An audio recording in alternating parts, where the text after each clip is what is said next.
Sell করার পরিকল্পনা করতেছি। বিগত রেজিমেও যে সেন্সর বোর্ডটি এবছর গঠন করা হয়েছিল সেটিও কিন্তু 1963 সালের যে আইন সেই আইন অনুযায়ী করা হয়েছিল, যেহেতু গ্যাজেটের বিধিমালা ছিল না।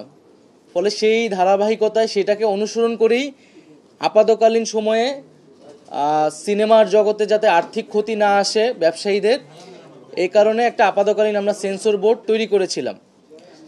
কিন্তু আমরা দেখতে পাচ্ছি যে যেহেতু 2023 সালে একটি আইন হয়ে গিয়েছে গ্যাজেট, এবং এই আইনটি নিয়ে আমরা আজকের মিটিংয়ে দীর্ঘ পর্যালোচনা আলোচনা করেছি। এখানে আইন মন্ত্রণালয়ের পক্ষ থেকেও প্রতিনিধি ছিলেন।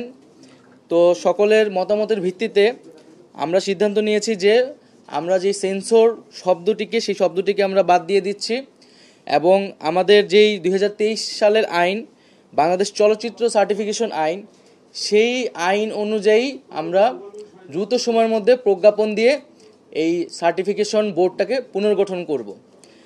এবং সেক্ষেত্রে বলে রাখা ভালো যে 2023 সালের যে আইনটি রয়েছে বাংলাদেশ চলচ্চিত্র সার্টিফিকেশন আইন, সেই আইনটিও অনেক ত্রুটিপূর্ণ। সেই আইনের অনেকগুলো ত্রুটি নিয়ে প্রাথমিকভাবে এখানে আলোচনা হয়েছে, এবং সেই আইনটিও নানা অংশীজনের সাথে আলোচনা করে সংশোধনের জন্য আমরা কাজ করব।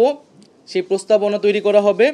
তবে আপাতকালীন আমাদের সিনেমার জগতের যাতে আর্থিক ক্ষতি না আসে, এবং যেহেতু প্রচুর সিনেমা আসলে পেন্ডিং রয়েছে, সেগুলোকে দ্রুত মুক্তির ব্যবস্থা করার জন্যই আমরা এই যে সার্টিফিকেশন বোর্ড, সেই সার্টিফিকেশন বোর্ডটি পুনর্গঠন করা হবে প্রজ্ঞাপনের মাধ্যমে, এবং আইনের সাথে সাংঘর্ষিক হবে না, এইভাবে প্রজ্ঞাপন দিয়ে আমরা আপাতকালীন কাজ শুরু করব।